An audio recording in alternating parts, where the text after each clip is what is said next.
Hey everyone, this is Travis, developer for BirdSound, and today I'm going to show you a little bit of our new app, birdStepper, for iPad, and I'm going to be showing you how I like to use it, which is with a guitar and with Audiobus. So I've got my guitar plugged in,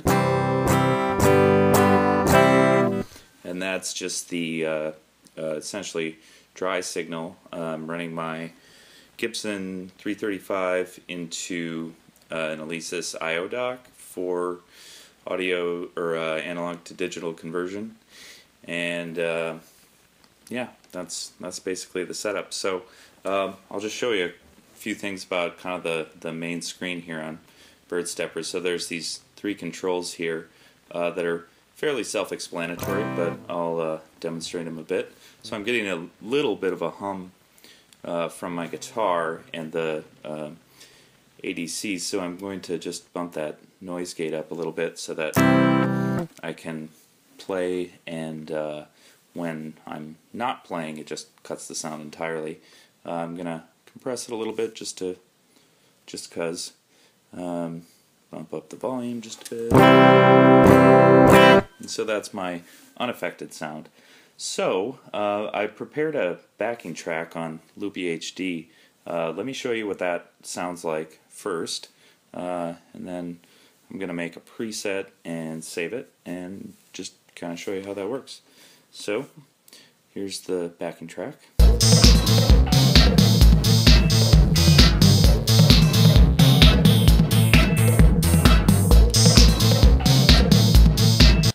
So if you haven't used Loopy before, it's a looping app, really great to use, and so that's what this icon is over here. It's a 4-measure pattern, and so birdStepper is a step sequenced effect app, and so that's why it has a start button. So you see when you hit the start button, you see the pattern as it progresses. There are ways that you can change the length of the pattern, the way it's divided up, the rhythm, all that good stuff, but I'll get to that in a second. Just want to show you a couple more things here. So here's the effects browser. So you just tap that button, it brings up the various effects, and let's turn one of them on. We'll turn on the fuzz.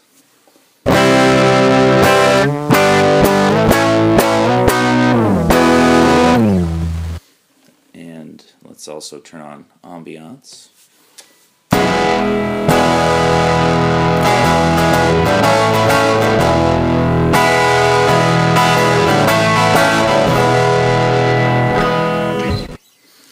So I've got two effects on, and now I'm going to show you what sort of the heart of birdStepper is by opening the effect detail screen. So I just tapped the info button and I get the effect detail screen here, and so I can control the beginning and ending of playback. I can rewind to the beginning.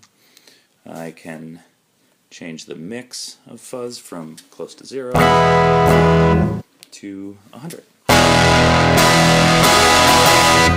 So I'm going to put that somewhere around here. Now here's where it gets interesting, is controlling these parameters of the effect, just using your finger to draw a little curve like that. So this is the bit depth of the fuzz effect.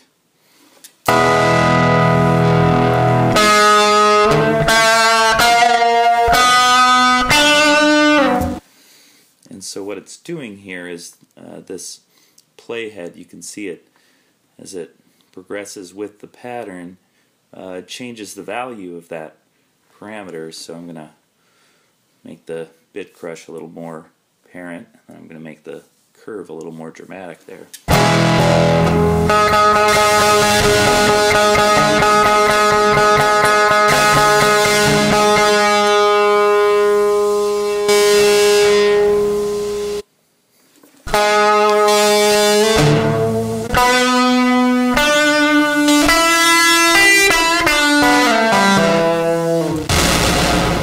And if you decide that you don't like it.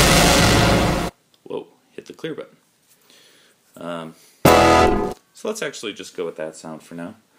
Let's go back into the effect browser and let's try something a little more dramatic. Let's turn on the filter, go to the filter detail, and I'm gonna add a high cut filter. This is the cutoff frequency. Turn up the mix. I'm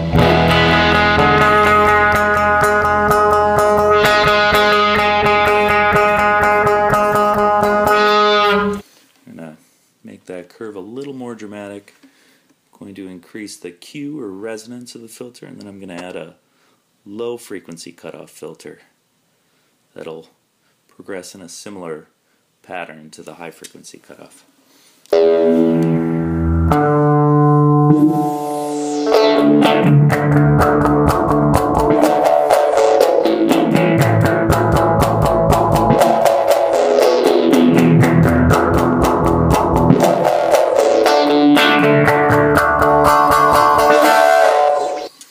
Okay, so got a sound that's pretty decent here. I don't think it's quite right for our backing track yet, but let's do one more thing.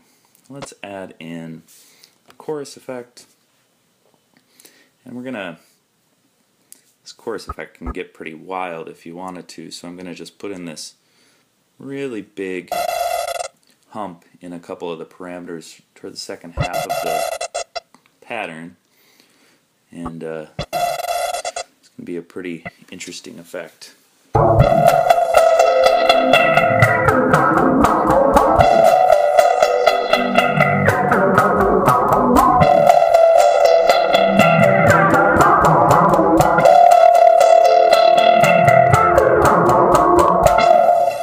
Alright, so that's alright. I'm going to turn it down a little bit. And let's see, we're almost ready here. I'm going to turn that fuzz off actually, and let's just go with this. So I'm going to show you one other really cool feature about these effects, which is that you can change the order that they're routed in just by holding your finger on an effect and moving it.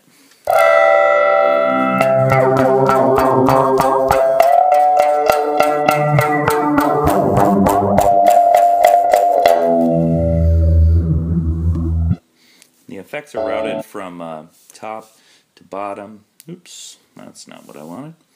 And so right now it's passing through the ambiance, then filter, then chorus. Just a little bit unusual, I suppose, but I don't know, I kind of like it, so let's go with it. Alright, I think we're almost good to go here. So the last thing I'm going to do is I'm going to open up the clock, which allows me to change the tempo and length of the pattern. And what I'm actually going to do here is switch to an external clock source. I'm going to switch to Loopy's clock source, which is going to allow us to synchronize the two apps.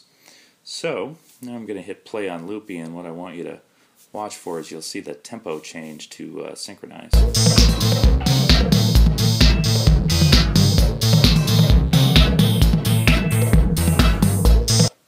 So as you saw, the tempo, as soon as I started playing Loopy, it adjusted to match Loopy's tempo. And the other really nice thing is that birdStepper starts and stops playing when you start and stop Loopy.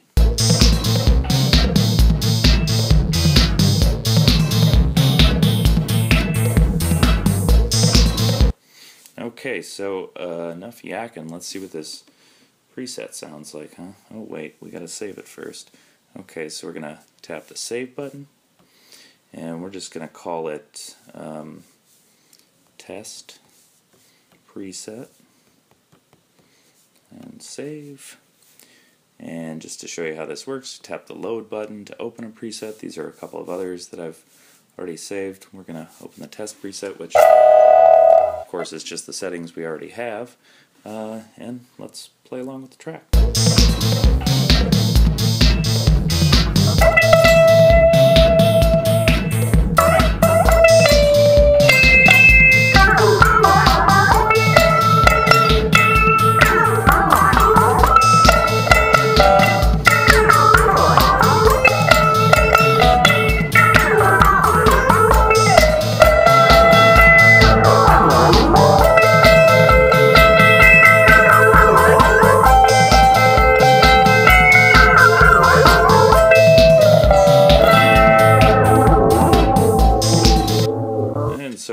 see the parameters that we set in the various effect screens are just being automated as we play along with Loopy. So just going to finish out by just playing along there, and I'm going to load a couple of the other presets that I made previously, and yeah, so hope this has been helpful, and enjoy playing with it.